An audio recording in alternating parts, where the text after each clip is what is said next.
Hey guys, what's up? In this tutorial we're going to show you how you can pixelate an image on a Microsoft Designer in 2026. So let us get started. So let me just undo the blurring or the pixelation and show you how it works. So navigate to your image you have uploaded or inserted on Microsoft Designer in the editor. Click into the image, navigate to edit on the left hand side and scroll down. Here under effects you will see that arrow to the right, so browse through the effects here and select pixel. Then you will see the right half of your image converted into or applied with the effect or filter applied.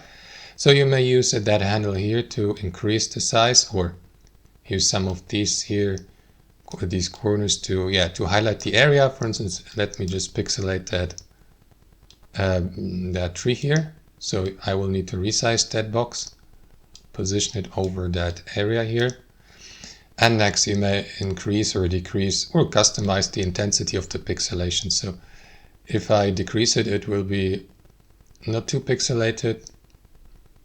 And if I move the slider to, let's say, 75%, it will be, the pixelation effect will look pretty intense. So click into apply here or discard these edits to remove the effect, and that's how it works, guys. Thanks for watching and have a wonderful day.